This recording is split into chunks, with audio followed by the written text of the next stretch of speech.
Hello everybody, it's Friday night and it is time for the Weekender once again. And on this week's show, Justin checks out some Warmachine. For novelty value, John checks out some armoured fighting vehicles. And I take a look at some terrain that would be perfect for the multi-award-winning Moonstone. On top of that, we also have a prize of a £50 voucher for Wayland Games for one lucky commenter below. Just pop something down into the comment section on the video here on YouTube, sit back, watch the show, and you may be in with a chance to win. Otherwise, sit back and relax, because your weekend starts here.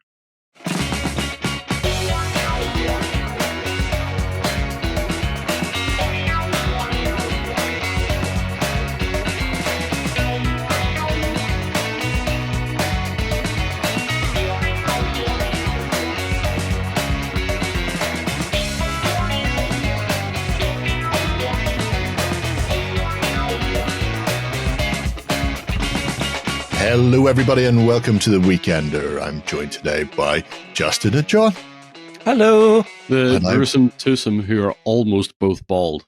Well, hang on. Unlike most former Irish tradesmen, sometimes I finish the job. Don't get it? You have as much hair as I do currently. I know, you're catching up. Shocking. Yeah. Get there. Oh, you're even getting the skin dent. Oh yeah. This is bizarre. Just break out the Becks. I want to see you all just shaving your heads. Like, I can't remember the character's name in Predator, but you should just be doing it dry. Yeah, we'll do that as a charity stream, sure. Yeah, no, I mean, the only reason I took the big beard down is the heat has been obnoxious. I don't know how you stick it, Jerry. I don't. I just complain bitterly all the time, but I'd still be complaining bitterly. On a bag of ice. Yeah. I've got my feet in a paddling pool. Splashing away. It's just one of those things. I mean, you know, I wouldn't be any less warm without it. I'd be down a chin. Nobody wants to see what's going on there. No. It would just be too disturbing. No. Whenever I pull back now, it's like... Anyway, wargaming. That's what they tell me this show's about, as opposed to the hirsute function and casual day-to-day trimming. Beast of War, sponsored by Manscaped. Anyway, enough of that. I think we should push on and get into the news, for we've nothing to bring you up to date with, bar hair and Ben not being here to control us. As it shows massively. Yes, well seen. News. Coming to you from the center of Northwestern Europe. Covering board games, war games, card games, and all that you love. It's the news. Okay, then we're going to be kicking off the news with a touch of the moderns from Spectre, John. Yeah, so Spectre operations for their modern warfare range have brought out what's called the MENA Militia. Now, if you don't know what MENA means, that is Middle East and North Africa, so it's kind of been rolled into one a little bit, because all those kind of militias in that area of the world tend to have a lot of very similar kit, because when the Russians ran away, they tended to drop a lot of it. So there's a lot of very familiar old weaponry in there. There's PKMs. There's a few M4s floating around, a few AKs floating around. And as you can see here, this is the command unit. I wonder who the commander is. It's probably not the guy with the megaphone. Yeah. But I'm fairly sure it probably is the guy with the megaphone. Or the Castro guy beside him. Castro guy looks pretty damn good. I have to say, I mean, obviously these are some form of militia / they could be insurgents, they could be bad guys, they could be good. It depends on the game you're playing. But the fact that he is holding his phone like that and talking into it leads me to believe he's the worst thing in the world ever, worse than Stalin or Hitler. It's just, that's not how you use a phone, and if you use it like that in life, you are also one of the worst people. Yeah. The funny thing is, it's mostly the older generations. I mean, my mum holds her phone like that when she's on speakerphone. She will literally hold it up to there and it blows your ears out. Oh, there are children walking down the street like a French waiter proffering you a tray of drinks, doing it. It's not how phone is used. It's the ones that do it, but have like the wireless headphones in. Yeah, that have a built-in microphone. Because you don't need to hold the phone like that because you've got your headphones in. But they're just holding it just hold it by your side, guys. Come on. This is, doesn't matter. No one's going to nick it. Yeah. No one cares about your iPhone 12. I'm looking well, though, despite the heat. Got a bit of a tan. That's unusual for me. See that? Yeah. That's, we need to go back to the Manscaped conversation there. You need to trim that a little bit. I mean, the hair's looking a touch on the ratty side. There's nothing wrong with that at all. Nothing wrong with that. So that's on the top, command. That's the command. So on top of the command, we also have the militia fighters. And these are definitely far more what you're used to. Lots of ragtag equipment in there. More AKs. I like that the AKs are less prevalent with the command because the command clearly are getting all the Gucci stuff. Yes. Handing out the rusty old stuff to everyone else that says, I'll fight for you for a paycheck. Yeah. And it's well seen they've came up short on camouflage in this outfit. Yeah, absolutely. A lot of American BDU in there, but a lot of jeans, blue jeans and green chest rigs, a couple of plate carriers, nothing too fancy. I like the fact he's got his jacket on over his vest. Oh, he does. Yeah. That's unusual / nice touch for you could see that sort of militia style. Put the vest on first and then chuck the jacket over the top. Yeah, this thing clearly goes under the jacket. Yeah, this thing will break my camouflage if I wear it over the jacket. That's not how it works. But still, a lot of guys that have only watched up to the 1970s as far as movies are concerned there with all their haircuts too. It's a good look. It's distinctive. And then on the other militia, this is the militia support, we have our PKM, we have a Dragunov in there, we've got an RPK, that's the AK that has the long barrel and the bipod. Right. RPG in there, another PKM, and what looks like a FAL of some sort, or a G6. It's a G3. There you go. Okay. For all your sniping. For all your, when the AK is not good enough. Yeah. But a good solid support unit there. Plenty of machine guns to annoy people with. And a ton of random rockets, RPGs left, right, and center for when somebody comes towards you in a Toyota. Yeah. That Toyota is still rolling, though. So. Oh, well, that is true. That's very true. I quite like the Mina support. Obviously, when I first seen it, I thought, has Ballymena got that bad?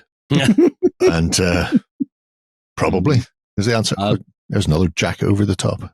Yeah, I would say in Ballymena you might find most of these characters. Don't approach. just saying, do not approach. Nobody set themselves on fire with their own petrol bomb yet, though. So well done to the militia. There is that. We're losing life skills, boys. That's it. Don't know how to make a good Molotov anymore. So, because this is a John News segment, we can't not have something on tracks. Yes, and in this case, we have two things on tracks. We have a couple of new UGVs. This is the Pitbull, which is hilarious because it's just a old school army bomb disposal robot with a frickin' minigun on it. Sounds I like that it also specifies it's a 338 Magnum chambered minigun. That's a lot of stopping power. I mean, presumably when the robots take off, they'll need things like this to deal with the first wave. Yeah, absolutely. Does look really small, and I like that because that's kind of where these unmanned ground vehicles are sort of going. Cute. Yeah, it's got very, I suppose, hollow silhouette is the best way to put it, because of the way the track supports are attached to this as well. Ben's glorious negative space.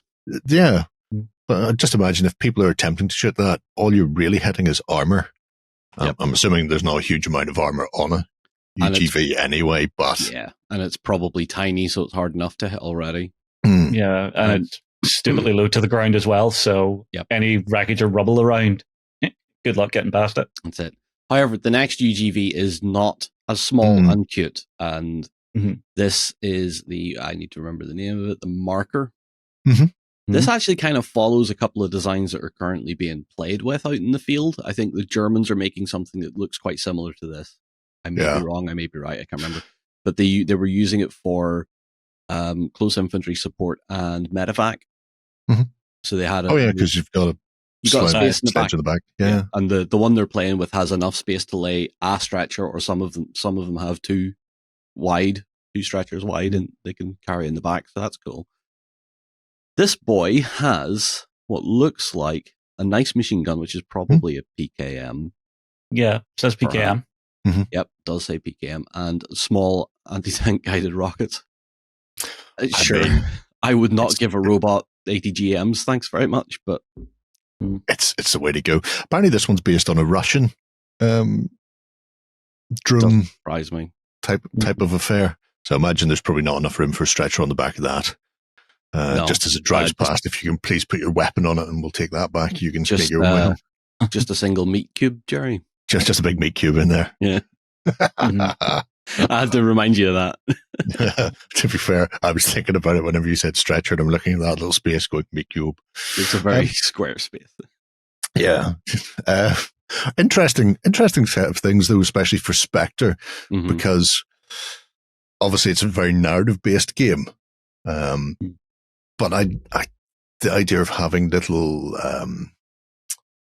unmanned drones sort of patrolling and then having to do infiltration behind them, or either way, because presumably they're manned in a similar way to actual flying FPV drones. Yeah, that you have a direction that you can see in, and therefore, if people are behind it, wherever you don't have the peripheral vision, they obviously won't have things like the hearing that a regular human sentry would have. Yep. So in some respects, having a little setup where people are attempting to stealth in behind the track death as they're rolling around the place could be interesting. Yeah, it could be fun. Beyond just using them as a support weapon to a unit, actually leaning into the Spectre narrative style of adventure and games and really take that to the next level. And always good to see more grist for the mill, as the man says, with the Militia, because there's so much going on where you can have your little elite groups of spec ops going in, whether it's the SAS or Navy SEALs or Rangers or whatever it happens to be. But it's always good to have a load of militia figures to throw against them in some regards. It's become a very interesting range and a very unique system, I think, as well. So something else I might have to pick up at some point. It's giving you even more variation because they've already done so many different militia style fighters. So it's nice being able to just really mix it up and make it look more individual. Yeah. I mean, kit changes a lot. The different types of insurgents and stuff that you see in the modern times anyway changes every 6 months, and it's always going to open up opportunities for different types of modeling and different types of narratives. So yeah, fantastic stuff. And of course, if you're not playing Spectre, there's other modern games out there that you could roll these into. So there's plenty of opportunity to get them on the field and do something different with them. Pushing away from the modern and into the modern take on Warmachine. Yes. So as we have seen before, the folks over at Steamforge have now split the 2-player starter set into 2 individual sets that folks can go and pick up if they're not wanting to buy both. So firstly, we've got the Foulbloods Armada Command. So this is giving you our Trollbloods once again. So we've got the man himself, Foulblood, with his wonderful pint and a little monkey on the shoulder. Fire-breathing monkey. Yes. Well, that's how you do Molotovs. That's how you do Molotovs. Yeah. Get a monkey. Yeah. We then obviously have a big old warbeast Chum, who I had the chance to put these together, and I really enjoyed building this particular set because the details on the plastics are super, super sharp. Lots of tiny little details that you can get in and work on, and also lots of open space if you want to actually just go a little bit wild. As well as that, we've got our solos, so Mr. Boggs and Sully. I think my favorite is the Pelican from this set. It's just such a weird idea that you have a Pelican, fill its throat with bombs and send it off. Oh, that's bombs. Yeah. I know they can eat as much as their belly can, but I didn't realize they could also be used to strafe an area. I suppose that's one way of doing things, isn't it? Yeah. And then obviously we have the Lokabash brothers, which is our unit for the set, running around with some nice like old school muskets. I do love like the British colonial look that they went for the uniforms on these. It's very different. Yeah, they've got what would be the British Marine, the onboard force for sort of Age of Sail. They've got their little hats, and then that stovepipe shako is more like what you would see for actual army. Yeah. So the regiments on the battlefield, but it makes sense having the little marine hats on the fact because they are a naval force, I suppose, as well. Yeah, and then John, you've had the chance to paint this setup, haven't you? How'd you find it? I have, yeah. You'll hopefully see them eventually, but it was mostly done with speed paint and Fanatics, and like because of the amount of little pieces on the models, like the speed paints just take to that so beautifully. I'm happy with what I've got. It's obviously not as good as a studio paint job, but that's just part and parcel of it. I didn't paint Chum the way it's shown there. I painted Chum bright friggin' orange so that even under camera you're not going to lose him. So, Wow. Right. We then also have the other side, which is the Khymaera Shard Nocturnes. So we've got our Warlock, which is Valix, looking rather nice there.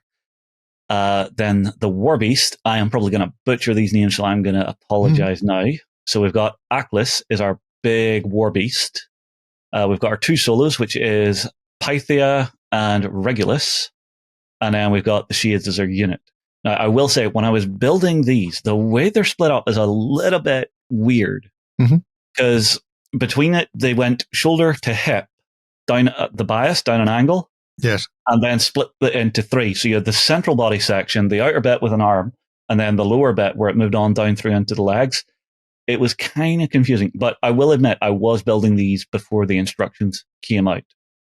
So it kind of threw me a little bit. But again, really nice, lots of detail. And John, you're working on the paint job for these as well, aren't you? I'm working on them, trying to go for this kind of color scheme, but I'm really not. Okay, fair. It's a striking look. It's a striking look. There's a lot of very tight spaces and stuff on the models. So, I mean, if you're painting these, just be wary of that. If you're painting them after they're built, there's going to be a lot of little nooks and crannies in there that you're going to have words with. Yeah. Well, I mean, I don't know if these ones in particular had previously been STLs.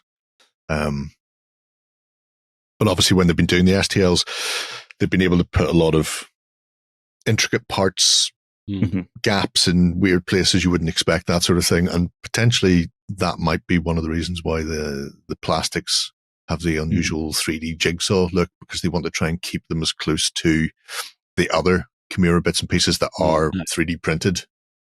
Yeah, well, I suppose especially with them having cast in plastic. Yeah, everything has to be on that like flat plane. You can't have your undercuts and stuff so much. Well, you can kind of with slide core tooling, but then it gets much more expensive. I like the fact that, and I'm sure this is entirely unintentional, the face on the Khymaera have a very Piranha-esque look, and that's what he's currently wielding in his hand. And I'm positive that's not intentional, but I just like the idea that he's squeezing great granddaddy there of one of the Chimeras. Well, what he's holding is actually just a big fish. Yeah, piranha. Look at it. Yeah. It's got that bitey thing. I'm just saying they're very aesthetically similar when it comes to the shape of the faces. Fair. But I do like the fact that Steamforge are splitting up these two-player starter sets now so that people can just dig into whichever faction they prefer. I will say, for anyone who has been living under a rock, these do only build one way. So it's not like some of the 3D Master stuff where you can have like multiple heads and different weapon loadouts for some of the War Beasts and the Warjacks. So it is one build for these. Okay.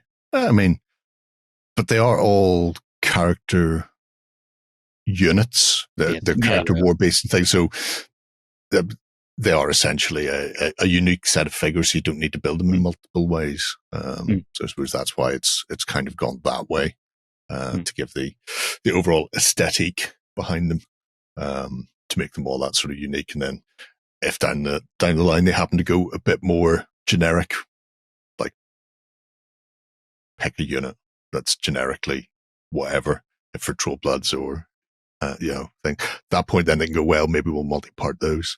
I think they're leaning into the aesthetic of it being a small-scale skirmish game more, and trying to give the individuality to each of them. Whereas before, you would see, especially with the troops, you would see 2 poses with 3 miniatures in a box. So you would get a duplicate, and then one different one. And I think they're deliberately going, well, make them monopose, but make them individuals, which makes a lot of sense. I think whenever you've got a skirmish game like this that's so heavily influenced by the characters within it. So they're just leaning on all character all the time rather than just character and chaff. Yeah, and I think it's a good way to go, especially with essentially a new company behind it and trying to reinvigorate it for a new audience, as well as keep the original players interested and up to speed as well. So, yes, there we go. Right, pushing away from the fantastical and steampunkical to take a sneak peek at some historical.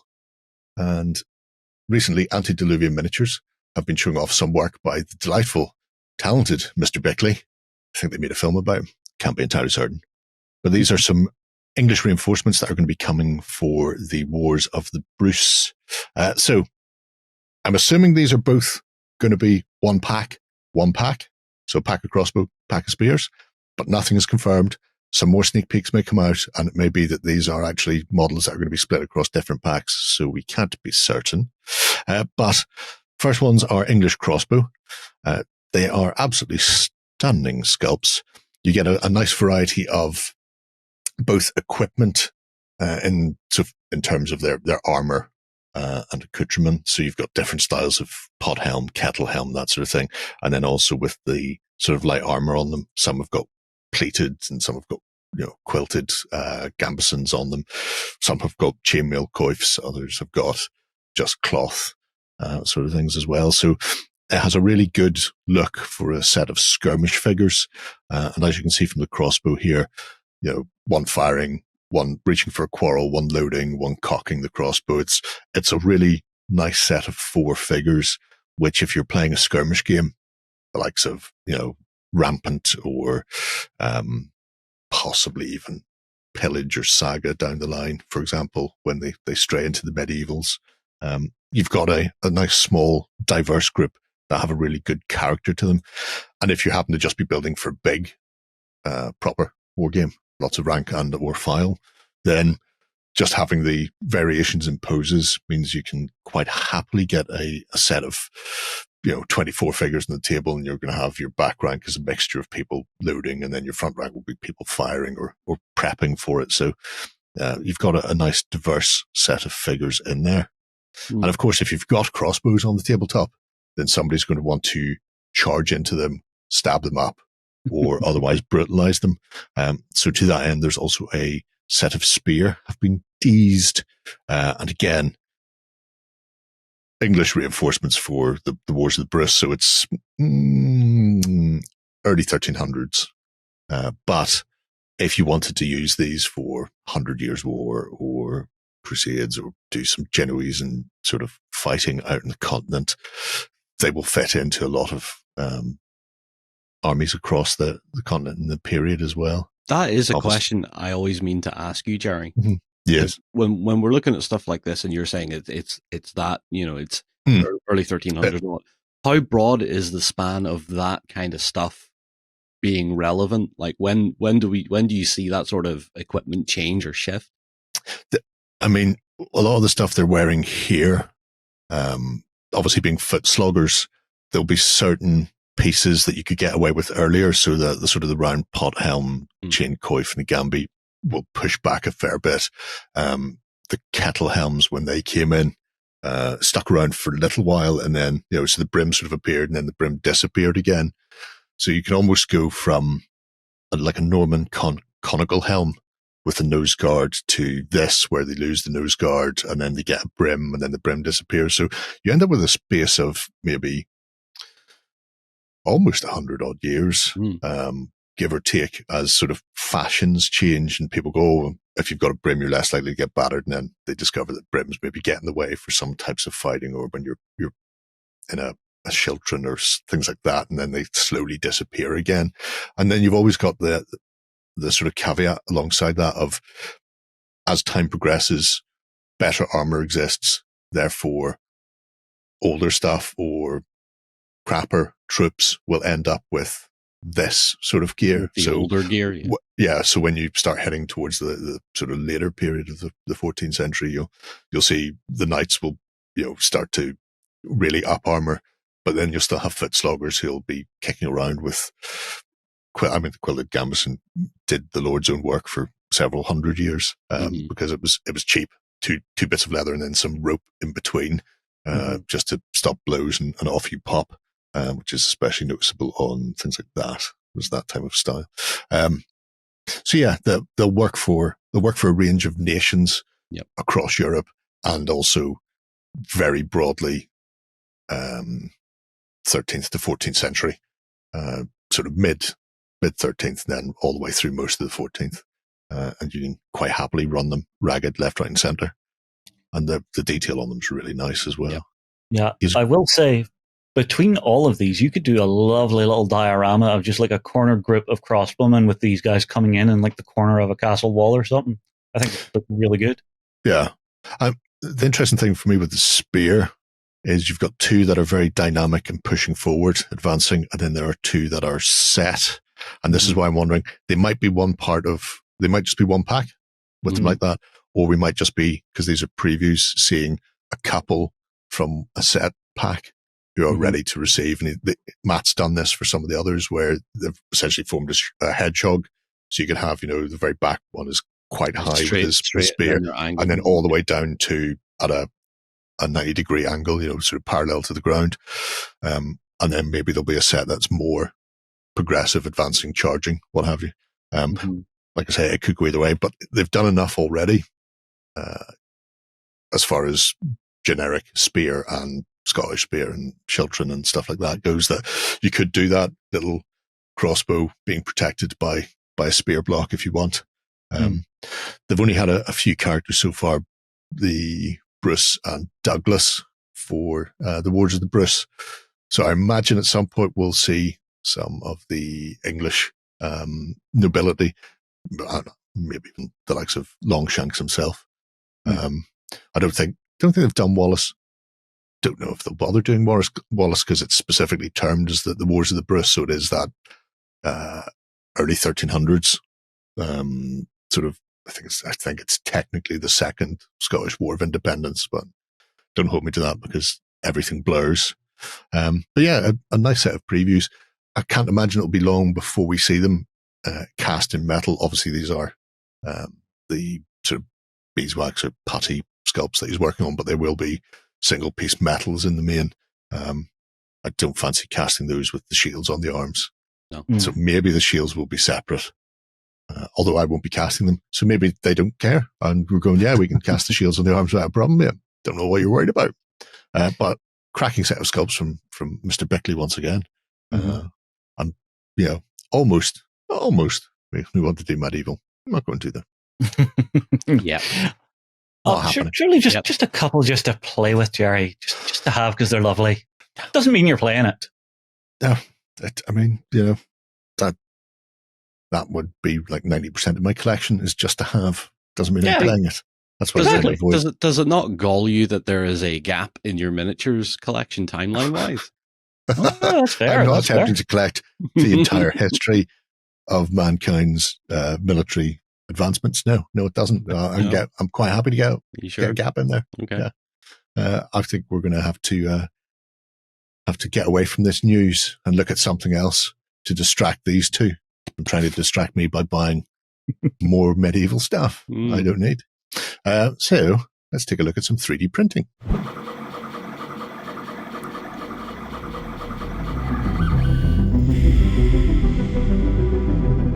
Okay, then.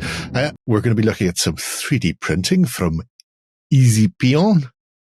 That is almost undoubtedly not how it's pronounced. That's a name.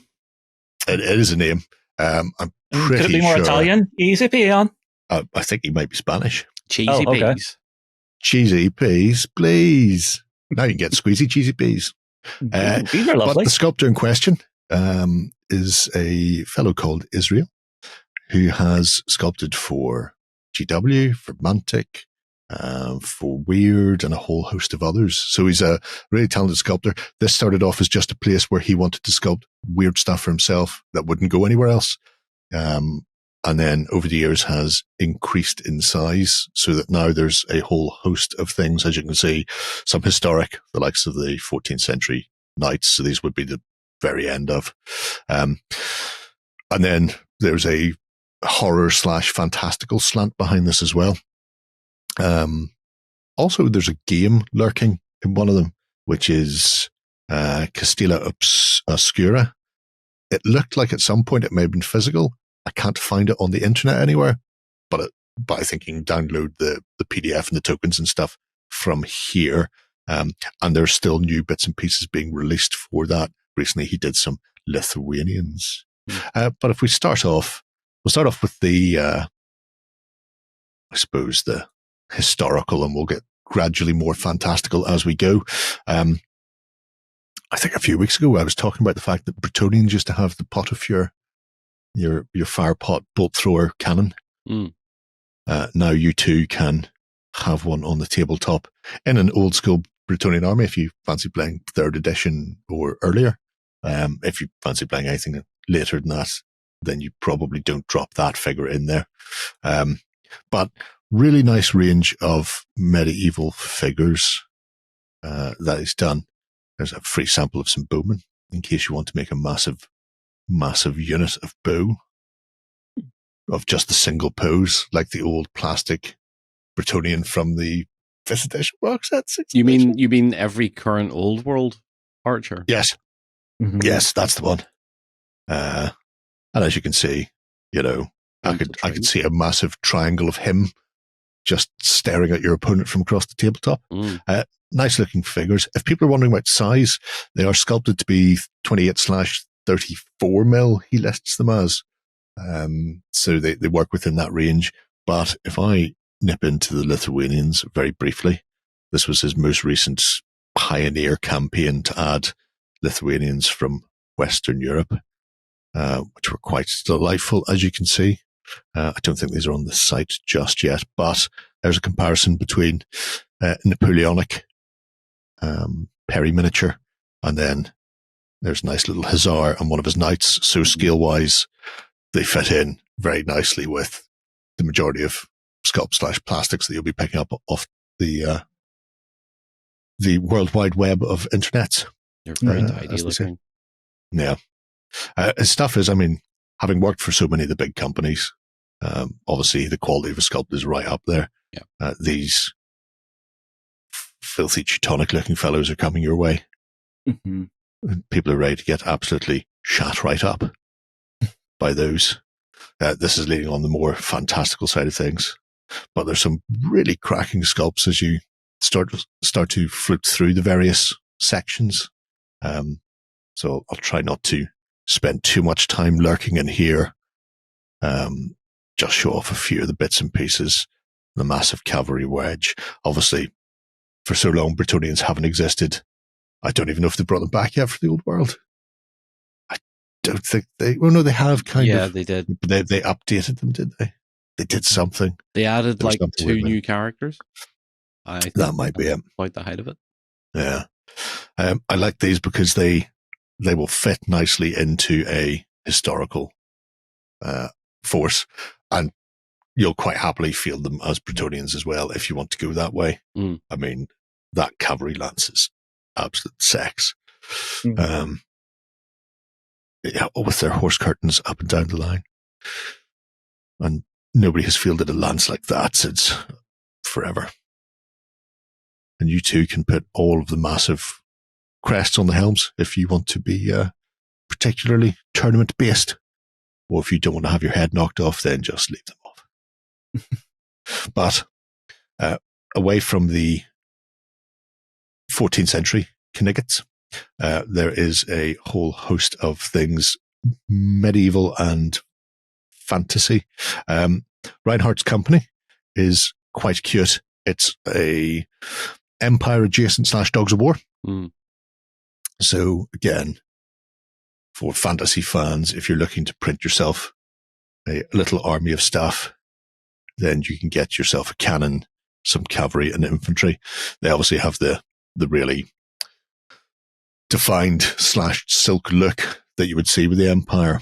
But then the core troops are much more restrained, not quite as fancy as these guys, but I think really nice as far as a sort of a fantasy with a Slavic / Eastern steppe feel to them. Ripping out with the massive axes and then the crossbows and cavalry, musicians included. Those guys look dangerous, even if they had to drop the crossbows. The size of that sword they're all carrying. It is one way to defend yourself if all of the spear have run away. There's a wonderful amount of individuality amongst the unit as well. It's not just same dude over and over again. Yeah, 100%. I think that's becoming really the sort of standard these days. Like, you want individuality in your mass units. Well, some people do. I do for most things, and then every now and again I'll go, but all my Romans will be one pose. And I don't care. There's a gentleman with flaming sword. Again, it's a different take on a knightly force, rocking chain and round shields rather than always having to be full plate, that sort of thing. So really interesting little set of, like I say, Dogs of War / Empire. Although, obviously, you could use them for other things. I'd be very at home with using these as some form of men-at-arms for Basilean Army and Kings of War. Sure. Because I just see them coming towards you. You'll know what's happening, because I'll make sure that you know. Just as the drums. Maybe. And the fact you're printing things off, I suppose you can print off like 3 or 4 drums, have them like a little drum block in the middle, really beat the theme. No pipes going. Away from them, there is everybody's favourite force, the little halflings, who are adorably cute and have a mixture of Mordheim-esque styles. So for people who have played Mordheim, they will be aware that there is a pit fighter model that's not a halfling that looks not dissimilar to that. Likewise, there is also a witch hunter style model that is not a halfling that looks not dissimilar to that. I like the fact he's just debigulated Mordheim characters into fat halfling style. And a really, really nice set of sculpts as well. I think my absolute favourite sculpt amongst all of this, they have a halfling flagellant. Yes. Just the guy with the arms through the stalks and just eat a bloody turkey leg. Well, I mean, they would, wouldn't they? Look at him go. Everybody, get out. Yeah, they are adorable. Don Quibbo's here. That's the fella that knows business. He's telling somebody to call him. Yeah. Call me. I'll be back soon. I'm a bit busy at the moment. Yeah. Got somebody to murder up. This one here. Yeah, that's my favourite. Again, he's another halfling take on, because there was a stocked flagellant for the Witch Hunter Warband from Mordheim, although he was not eating a massive turkey leg or chicken leg. Somebody's had to staple his head together. And there's the Witch Hunter Captain. So these are just an adorable take on the Mordheim Witch Hunters. But if that's not what you're after, the halflings also have a sort of town guard / militia who are very conquistador-esque. I like that.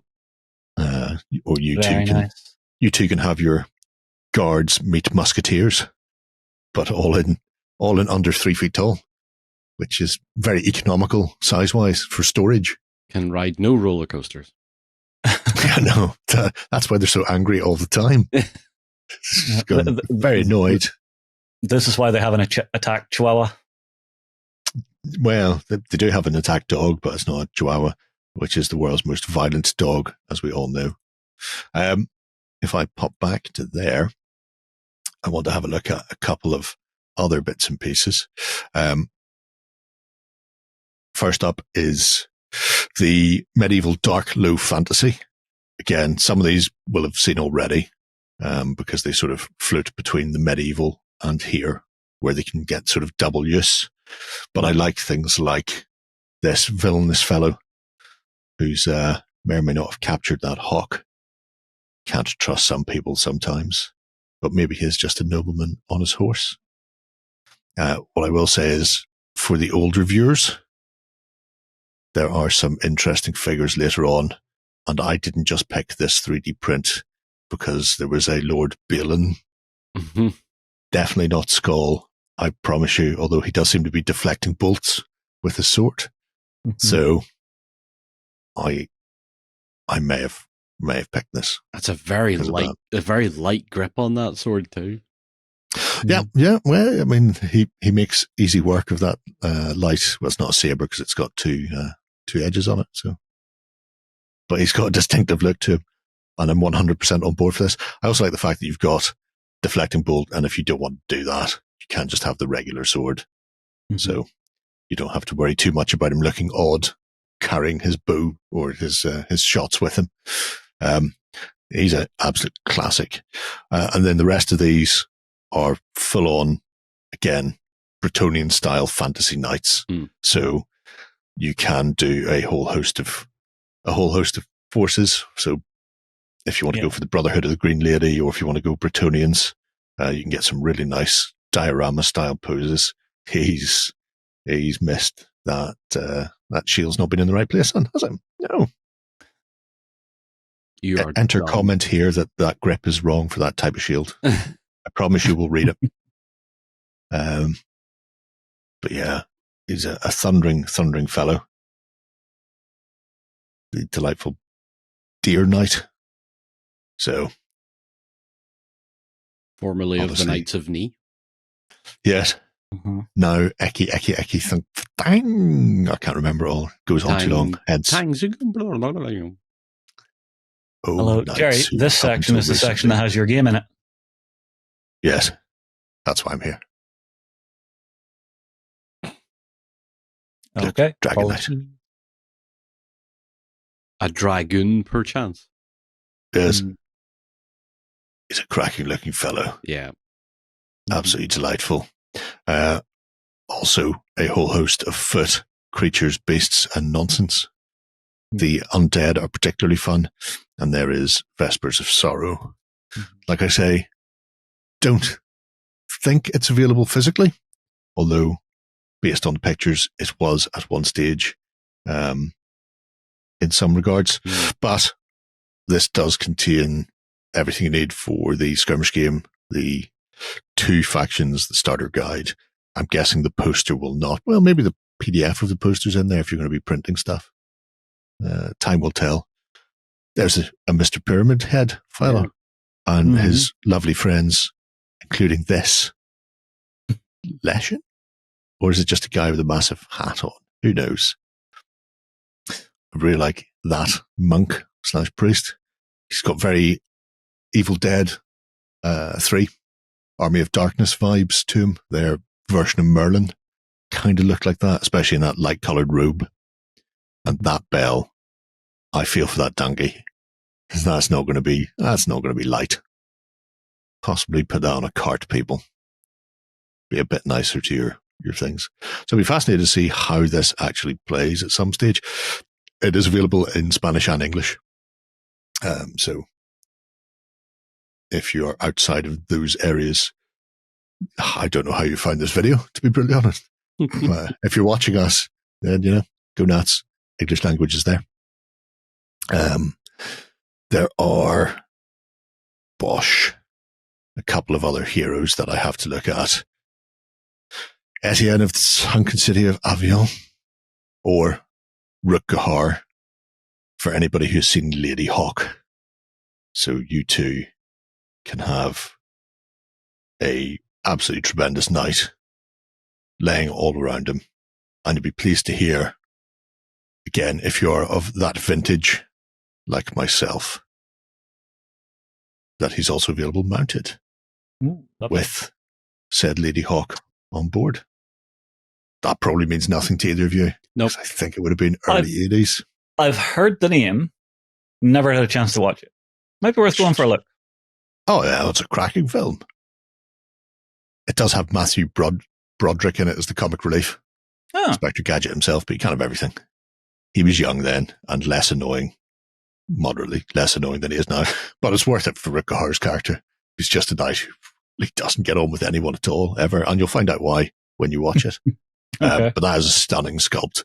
I mean, both of them are. So you can have mounted on foot, and I'm all at home for that. Where was we? Let me go back to here and kill all of those. Bosh. He does also have a tribe where you can see there's a whole host of bits and pieces, the welcome pack, monthly miniatures, and occasionally he will do a whole host of additional things in campaigns like the Lithuanian warband. So if you want your 14th century Lithuanian fellows for X, Y, and Z, they're all in there. The last thing I want to very quickly look at before we away from here is the undead Roman legionnaires and friends. It has to be said because there is a host of weird and wacky things in here, including things like Moloch's winged son. Somewhere Satan is devouring his sons. That's not right. Calm down, Satan. Saturn. Why would you do that? Or Saturn? That makes more sense. Hey. Wow. Everybody gets eaten. I did also see there is a play on an old video game character, Sir Daniel Fortescue from the old medieval game. It was one of the very first things he did way back when. I think that's why this started. It was wanted to do that sort of thing, didn't really work with any of the companies he was working with. So it was just a way to get that. Yeah, get those bits and pieces out there. And then from there, we've now got things like the Centurion, this absolute fearsome, horrifying Moloch-esque demon, and everything you need if you want to run a Roman legion as the undead. So Praetorians, your Scorpions, your regular Legionnaires, and a whole host of things like Sassanid auxiliary archers.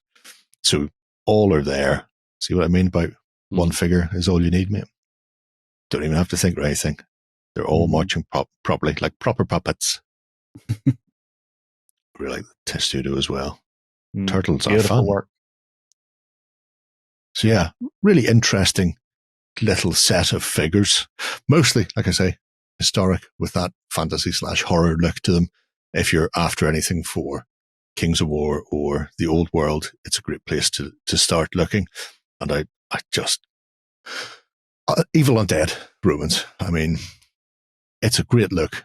It's a very distinctive look. And I think if I was Necromancer and I had to raise somebody up to do my fighting again, Roman legions are probably the way to go. Yep. They were very good at it when they were alive, and now they don't even have to worry about getting terrified or being fed. It just makes so much sense. So that is Miniaturas Ezipion. Again, almost entirely not how that's pronounced, but it is what we're going for. Right. I think it's time for some more news. Even more news, bitches. Right then, on with the news. And we're going to be looking at some fantasy feudal Japan from Bushido. A whole host of weird and wacky stuff coming once again from the guys over at CGT Studios for their skirmish game. If you've not seen Bushido before, you really should take a look at it. In fact, if we've not done it as an indie, we really should take a look at it as an indie, because they have been going for some time and have an extensive amount of stuff for about 7 or 8 factions of insanity, all within their own fantasy world. But they've thrown a few new hero / characters out for some of the factions. First up is Nintoko, who is an executioner for the Cult of Yuri, who are, I'm going to say, slightly evil, possibly, if they're feeling that. It's a a big, brutal executioner with a huge, massive sword used for lopping people's heads off. As you might imagine, he's a bit of a absolute monster in melee for anybody who is stupid enough to get near him. But he also has the opportunity to slip that noose around people's necks, sort of hamstring them, hang them up, tie them in place, and let his allies come in and butcher them as well. I quite like the fact that as an executioner, he's wearing the hood. I also like the fact, because he's Cult of Fury, there are no eye holes on that hood. Where we're going, we don't need eyes. He's not at all a creepy person. But I will say he's got little cat bells on his apron. So if you don't hear him coming, that's down to you. If you hear a little jingle, jingle, jingle, duck and run, duck and cover, just keep going. So at least he's giving you a bit of a help there. After the Cult of Fury, the Awoken are getting a bit of a long-range fighter with Katsu.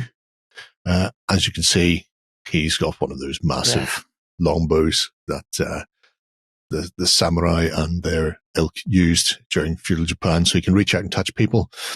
He's also got some friends with him. Spiders all over him. Thanks, Jerry. Slowly draining his blood as the game progresses. But as a sort of an upside to that, Katsu can send little swarms of his delightful friends forward to harass, bite, nibble, chew, what a tangled web they weave with the Awoken. So it really leans into the whole spider feel of the Awoken faction within Bushido themselves. And also, it's just a really creepy thing to make you have to look at, Justin, several times. Yeah, thanks, Jerry. My arachnophobia is right up there. Yeah, fluff my lines a couple of times and then redo the segment over and over and make this edit make you linger on this picture for a long time. But everybody at home doesn't know if this is the first or the seventh time. Also, we have the Minamoto clan are getting Kamui, who is an ice bear elemental summoned by witches from up in the caves, and an absolutely brutal crystalline devouring bear, as you might imagine. Interesting thing they've done with this is he is brutal deluxe stat-wise, really can lay into him as if he was some sort of massive bear made of ice. But because he's made of ice, he also melts. So it's like a ticking clock. Do the damage you can while it's on the board before it goes away altogether. Or just, get a couple of ice witches to keep buffing him up with a blizzard, keep him chill, stop him from turning into a puddle of water. Because, if he can be mopped up with a sponge, he's no longer the frightening aspect of the elements that he once was. And I really like his spiky nature as well. It would be cool, because I know obviously their models are metal, but this being done in a see-through resin would be great. So you could just chuck some blue inks on it and purple inks and stuff for the shadow on the bottom, and then just have it sort of crystalline and showing through, just edge highlight white in places, and off you pop. I'm sure somebody will do an amazing paint job on it. It will be time consuming, because look at all of the little sort of fractal bits. Yeah, lots to edge highlight. Yeah. But, good, clean family fun if you're doing it. And the nice thing about Bushido is, because the model count is relatively low, you can spend the extra time on the figures and really sort of get your money's worth out of them. The final figure, as far as new characters go, is Master Bat. Immortals and other spirits and things walk the realms in amongst the mortals, and Man Bat here is no different in that he is the living embodiment of the cycle of the bleeding moon. Does that mean he's a massive vampire Batman? It might do. He can be used for multiple factions, so he's sort of a reinforcement that you can drop into anywhere if you feel you need something that's a bit stealthy and a bit vicious up close. If you happen to be running a lot of stealth ninjas, then he's a bit of a no-brainer for that. Add the winged Master Bat in and just butcher all round ye, as they say in France. So what, do they just paint his logo on a lantern and just let it float off into the sky to call him in? I would imagine so, yeah. It's the best way to do it. Creepy AF. He's not that creepy. He'd be a lot creepier if he wasn't wearing that loincloth. There is also a new Cult of Yuri starter set called the Wretched. So Cuckoo is a man who is now damned to live forever as part of the Cult of Yuri, and with him he has brought some fearsome spectral warriors and damned with the intention of absolutely destroying living, which is, kind of a Cult of Yuri thing to do. I did say they may be slightly evil adjacent. If everything that is living is dead, then everybody will get on. No more wars. Isn't that what we all yearn for at the end of the day? We just all get together. I'd put the mask back on you there at the back, because you don't look well. With that massive, is that what a daikatana or something like that? Nodachi maybe? Absolutely brutally Big and brittle huge sword, and puppeting across the tabletop, I suppose, broken. I really like the spirits as well. Although I think just the regular fun dead kind of people are fun. They have a fun look to them that looks like it should be just, again, another Evil Dead-esque thing. You could just see it leaning around the corner of a building. Wood cabin, staring at you, wondering why you're not dead yet. Goes the green or blue flames coming off it. So yeah, some really fun stuff there from GCT Studios for Bushido. Like I say, it's worth checking out. I think you can actually download the rulebook to get a look at the game if you're interested in it. And as far as aesthetics go, the fantasy Eastern aesthetic, it's sort of, we don't see it as much as we see medieval Europe sort of plastered all over the place, probably because Warhammer has had such a big influence on miniature gaming for so long that a lot of things are there or adjacent to there. So we tend to be very Eurocentric. So I do like the companies that move out and have a look at something a bit different when they're doing their fantasy sort of stuff. So it's always good, clean family fun. Right. Justin, we have some news from GW. Speaking of them, not at all surprised. They generally have something. Well, for this one in particular, it's one that I know a lot of people have been waiting for and asking me about down at the club. So the Space Wolves Legion are coming. So kicking things off, we have the man himself, Logan Grimnar, who has quite thankfully stepped off the weird sledge buggy thing he had. What? I did that thing. He doesn't get to be Father Christmas anymore. No, he gets the massive Rock of Command. Oh, that's true. But he's rolling out looking really good with a new sculpt. He's got the Axe of Mordecai with him. He's got his wolves with him. Looks like it's just going to be something to rock up the field and savage people. This is an argument I've had. Is he still Firstborn because he's in Terminator armor? No. Haven't they already got the armor stretcher that Robert Baratheon used to invigilate all of their... the breastplate spreader. I think a lot of people are saying that the new Terminator sculpt is basically can fit Primaris. So okay. Although to be fair, they are trending away from using the term Primaris and just saying they're Space Marines now. It seems like they've went, hey, 9th edition didn't really sync that well, did it? It's like, no, it didn't. So maybe we'll stop calling them Primaris. Just retire the name and just let them be Space Marines, and eventually everything will blow up to the same size. That's my thinking. Makes sense. But they have done a beautiful job with the sculpt. So you've got all the little wolfy totems, fetishes, the big wolf pelt on the back. So I think he is going to paint up an absolute treat. Moving along from that, we have Njal Stormcaller. So Nigel, if you want to... For the love of God. That's his name. Age. So he is rocking out with his psychic staff. He's got the big Cyber Crow along with him. Again, lovely sculpt. Raven. Okay, Cyber Raven. But again, beautiful sculpt. If you're looking to play with some psychic powers, he is now standing on the Rock of Psychicness. You can see little stones floating about. It's like that. Very rock-centric. Was the Russian superhero movie Guardians? Oh yes, They had a yes. they had a Magneto style character, except he could do it with rocks. Same sort of thing going on there. He had a big beard as well. Yep. But again, looking good. I'm loving the new sculpts. Moving on from that, we have Arjac Rockfist, who essentially has Mjolnir. Because you can see in you can see in the two options there, he can either be holding the hammer or it can just be about to go out and touch somebody. I mean, it's interesting. Mm-hmm. Is he exciting and new? I don't remember. Obviously, I remember old 40K, so I know Nigel, I know Logan and friends. I remember him being there in the more recent eras. We briefly talked about him with all the previews, but before the launch box came out. Right. Mm-hmm. But there was a version of him before this. Yep. But I do love what they've done with this one. Nice, lots of battle damage, and it looks like they've ran out of rocks, so he's only got the little one. He's got petals. They should bring more rock with them. Yeah. I mean, because they are all Space Wolves, just cover all of the rocks in snow. Just turn them into snowbounds. People won't be able to see it. I do like the little smithing tools.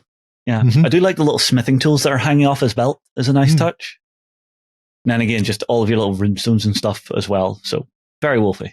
You say smithing tools, I say Fenrisian wolf dental set. Because they're bound to run into chipped teeth on a regular basis, and somebody has to pull them out, or occasionally smash them with a hammer. Fair. All right. Next one up is our Wolfguard battle leader. So not named character anymore. This is your more generic leader that you can get decent options to customize. So multiple heads, multiple weapon loadouts. So this is, I want to have my leader doing specific stuff. So I would like to have him with, sword and shield. I'd like to have him with Thunderhammer and plasma pistol, because guess what? Plasma is now safe-ish. That's no fun. Yeah. The whole fun of plasma is overcharging it and watching all of your Imperial Guard turn to slag. That's why I bring plasma. I wonder if they'll also have bolter variant, because obviously Space Wolves can one-handed fire bolters, so they can have the offhand weapon. But I haven't seen any previews where he's got a bolter, just pistols. Mm-hmm.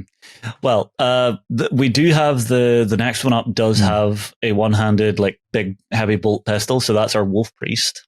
Again, a little more generic. You can trade out a few bits here and there. Looks like he's got either an ice or some form of bone dagger going on there. And I do love the paint job they've done with the tattoo going down over the eye. Really nice detail. Isn't that dragon glass? Is he trying to stop the White Walkers from coming over the wall?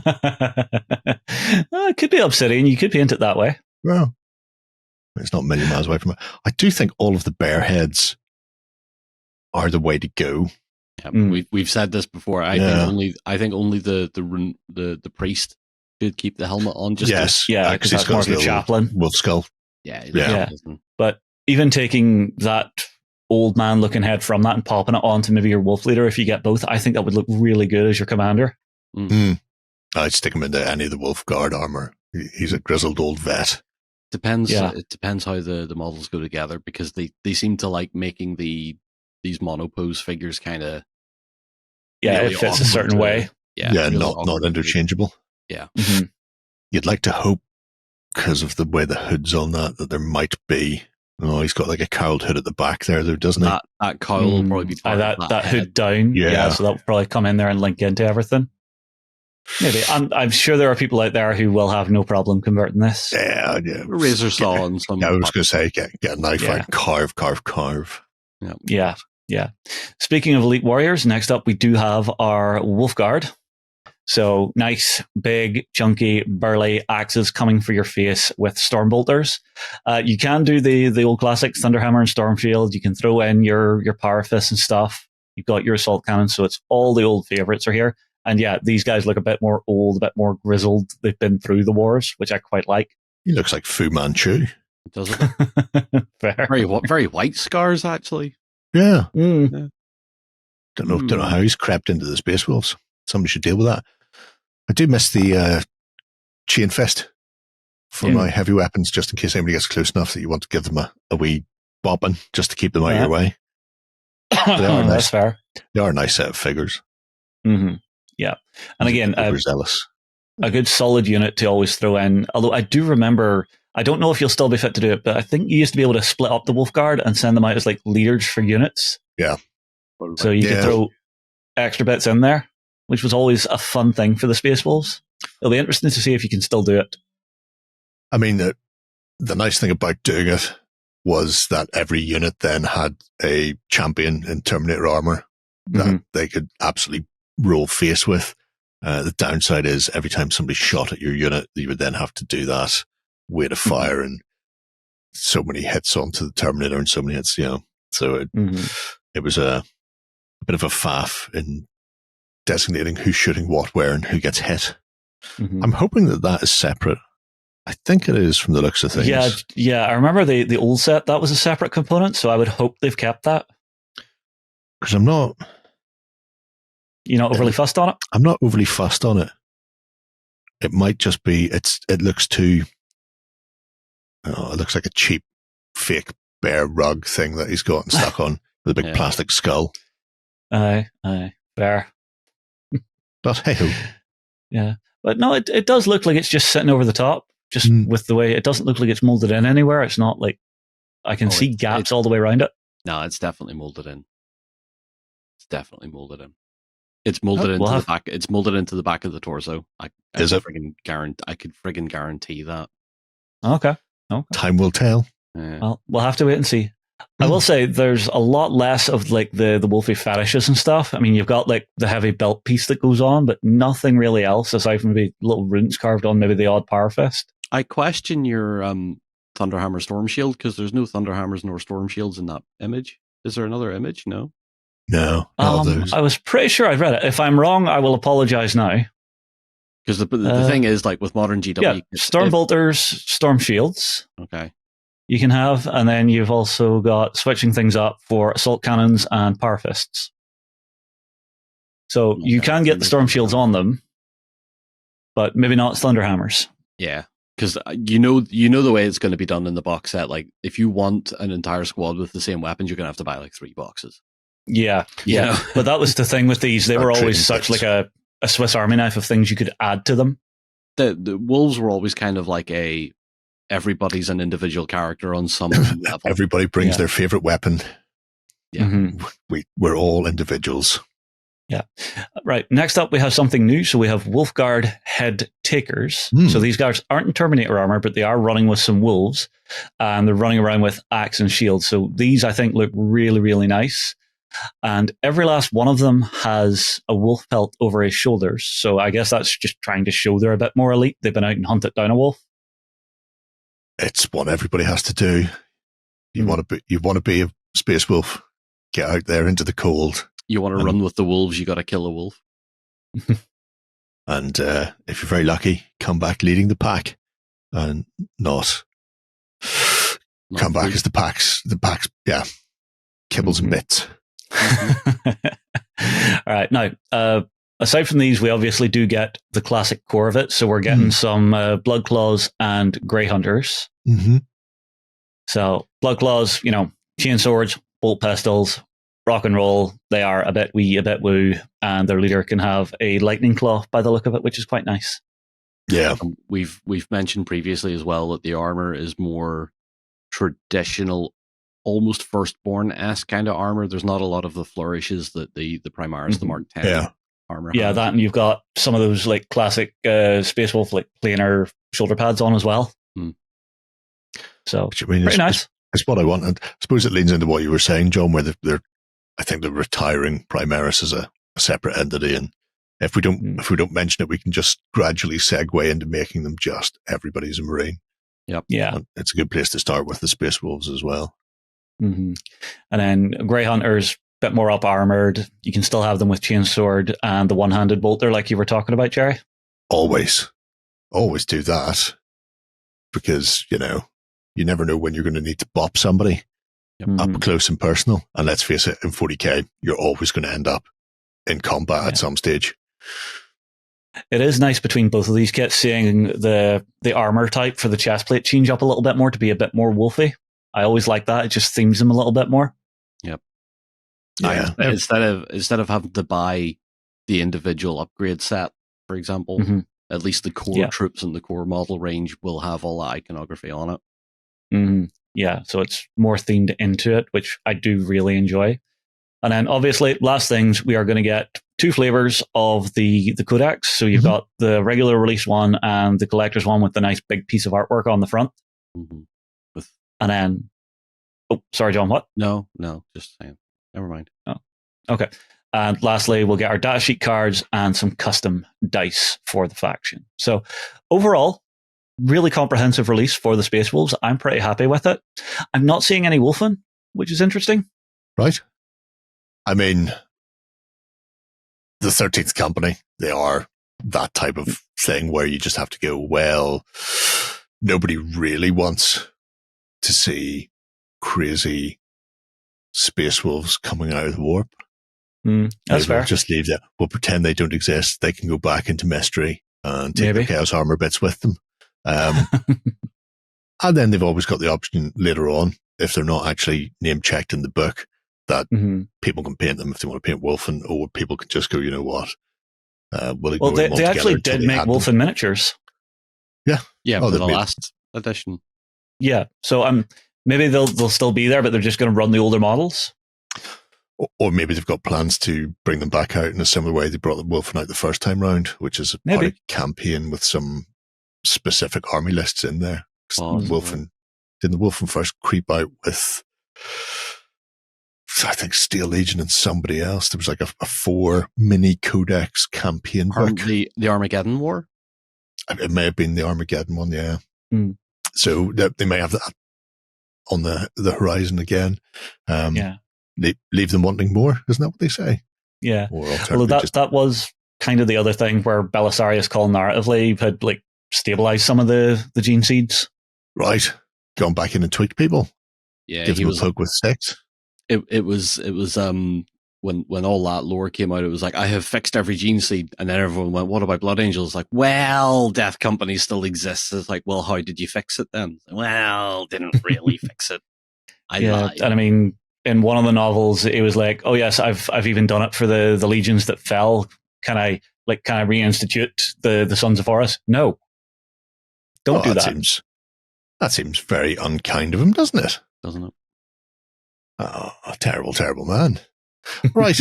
Well, obviously, Cole needs to be found and then pinned to a wall by massive spikes until he gets his ducks in a row, so to speak. Yeah, I think Mars is not too happy with him. Well, what about Snickers? It's always so offbeat with you, goddammit. Marathon. It's the one. Oh, there's an old one. I'll tell you what I saw in the supermarket, opal fruits. Could be that. Let's move away from these sweeties. I think we'll take a quick swish and come back and wrap up the show with a couple of Kickstarters. Did you win one of our prizes? Find out on our prize claim center over at OnTableTop.com. Here we list all our previous prizes and those who have won. If you see your username, fill out the form to claim your prize. All prizes must be claimed within 30 days. Okay, our first Kickstarter then comes from FireForge. And this is to extend the Samurai War range that they came to Kickstarter with, I'm going to say last year? Yeah. I think the way our heads work, it could be 5 years ago. It could be, yeah. It gets a bit woo, bit wee. It's a geezer.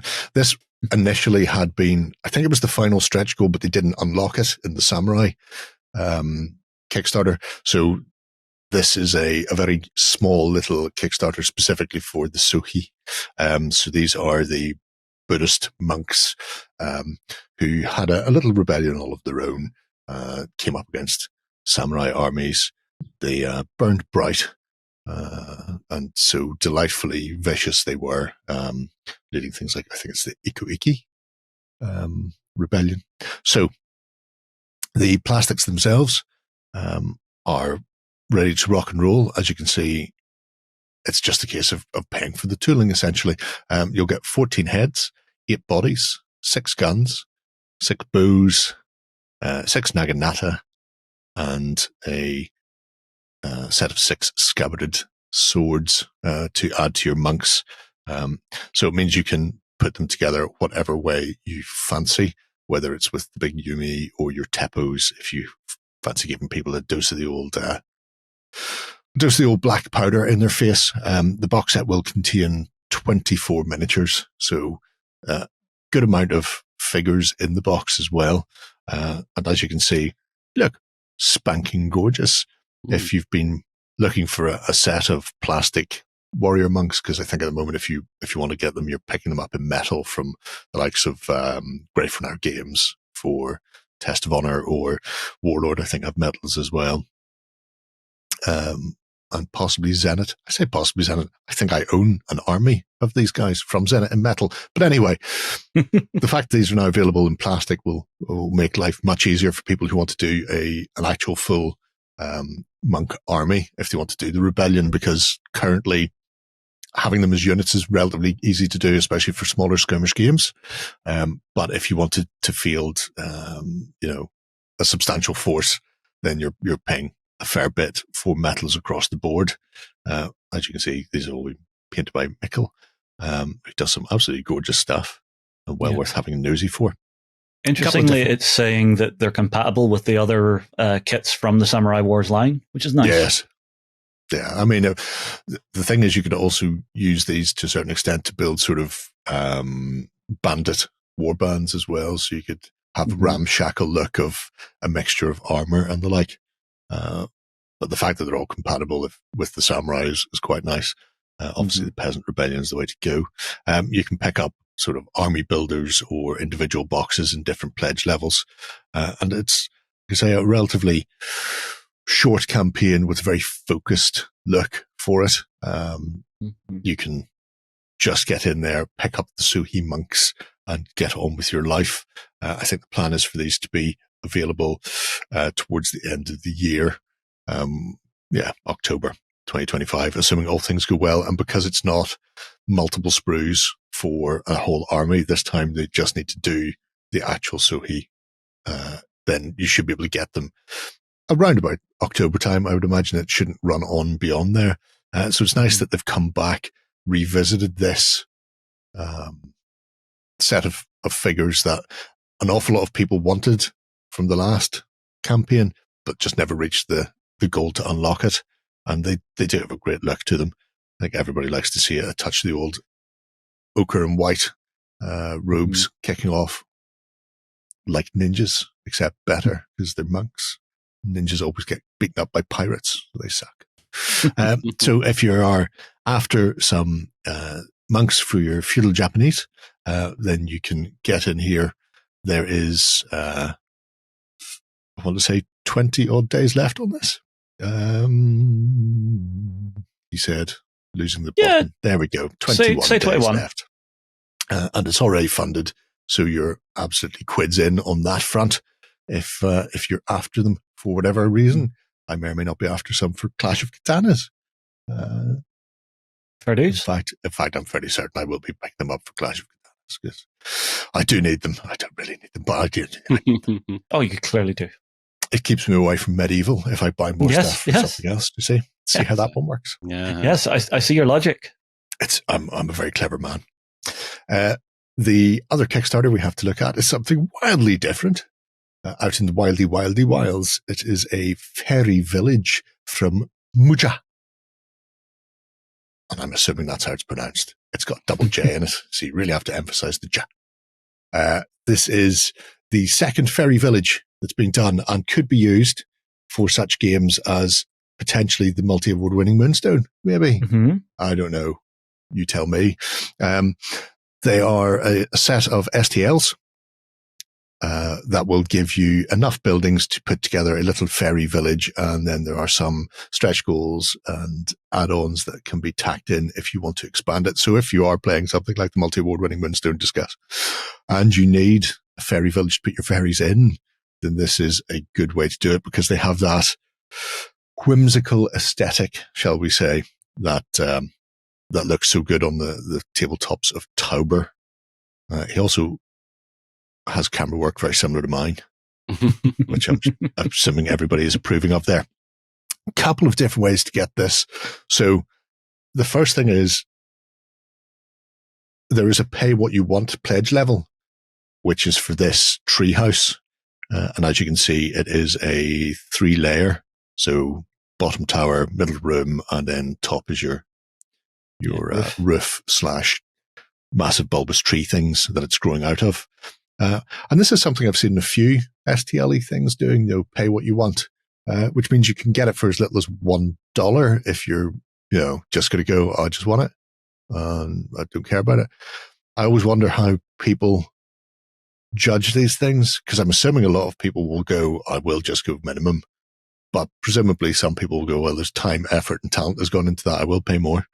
But if you want to go beyond just the treehouse, there's a couple of sets. A core set, which is the treehouse, the shell house, and the rock house.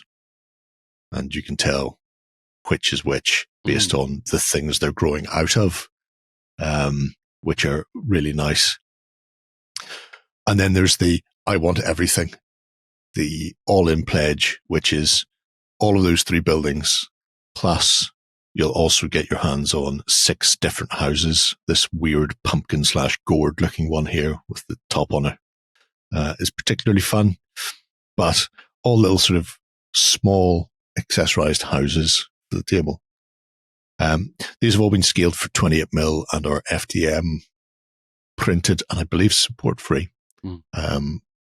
And he's done them so they fit on the bed of a Creality 3, which is a thing that I'm assured is some sort of printer, and people will know what that means and what that bed is. My bed's next door. Sometimes I get to sleep in it. But I do like how every village is its own little unique collection of buildings. There's not a particular style beyond maybe some of the architecture of doors and windows.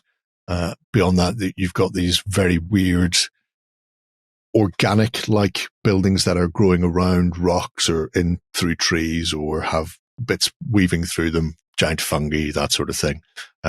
They've got this absolutely banging look for any fantasy game. But like I say, for the multi-award winning Moonstone, these are cracking. Couple of stretch goals unlocked already, Le Rocks and Le Trees, with some others planned.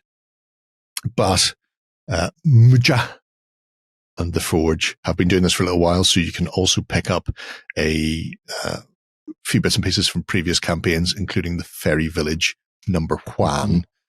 So you can see some of the other things like the burrows and the portal and the little fairy dragon, which is, delightful. But things like the bigger houses from the first village means you could just absolutely go ham with these. Could work for gnomes and halflings as well. So things like Arkworld from Warp would look very good with these. Burrows and badgers, I imagine, wouldn't be adverse to having some of this as well. And as you can see, the pricing's relatively restrained. So $25 for the STLs for the first Fairy Village. $15 gets you the scatter train STLs. The big houses by themselves, which are Warcraftian in look in some places, are relatively cheap. And I think he's done like 10 or 12 previous campaigns of terrain, some of which are more ornamental and gothic, more human-like, other ones more sort of whimsical and fantasy. So you can have that sort of diversity of features depending on the army or game you're playing, which is nice. The support levels, like I say, pay what you want. $1 for a treehouse isn't bad. If you go for the core set, which is the 3 of them, it's $20. And I think it also gets you stretch goals. And then it's only $35 for all 9 buildings plus stretch goals. Already funded because he had a ludicrously low funding level. And every one of his previous campaigns seems to have done very well and seem to be engaging people in there. Look at the little fruit shop made of a mushroom with a bear on top. So yeah, just really nice set of figures.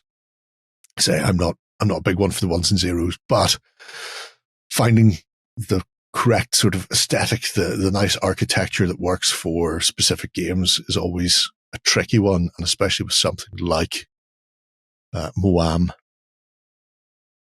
I think these are nailed on for those specific factions. I've seen a really nice set of janky buildings that would look good for like the Shades or some sort of humans, but for the fairies themselves, it's always tricky to find something that you think would be suitable for them. I don't know about the leafies on the trees.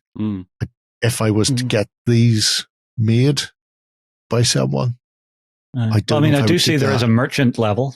Yeah, there is. The license is only $60 for ever, but I'd be almost tempted to possibly file/sand those down and then stick clump foliage all over them. I suppose with enough clump foliage, I wouldn't have to sand them at all. Make them look a bit more like actual trees, because unless all of your trees look like that on the table, and obviously there are the little individual trees that have been unlocked through the stretch goals, it looks odd having solid repeating things when I would have model railway type of trees, the standard wargaming table stuff alongside them.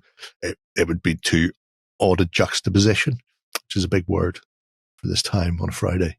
Yeah. But I really like the designs that he's put in here. So if you're interested in this one, it's definitely worth checking out if you're into your fantasy gaming, because it's absolutely cracking. I mean, very maple leafy, but in a weeping willow kind of way. So it's not bad aesthetic, but I think you'd have to go all or nothing with those trees in that regards. Otherwise, I'll be clump foliaging the bejesus out of them. Hello, bunnies, at your burrow and shroomage. So yes, if you're after that, the Fairy Village 2, the Redux, already funded and 19 days left on it. So there you go. That wraps us up for another week. We managed to get here without setting myself on fire, collapsing, or breaking the internet. So well done, us. Yep. See, Ben, we can be left unattended, more or less. We shall away now and return again next Friday for more of the same. But if that's too far, if the future's a terrible place without us, then join us on Sunday morning over at OnTableTop.com. And you can join us for the XLBS, our Cult of Games, very, very special version. Because we are very, very special people. You can be too. And if you're not already, join us for a 30-day trial. It's free. And if you don't like it, you can flee into the night afterwards. Until then, have a great week of gaming. Bye-bye. Go ahead and check out our other content on screen now. And while you're at it, why not hit subscribe and remember to ding our dong. Go on, you know you want to click it. Go on.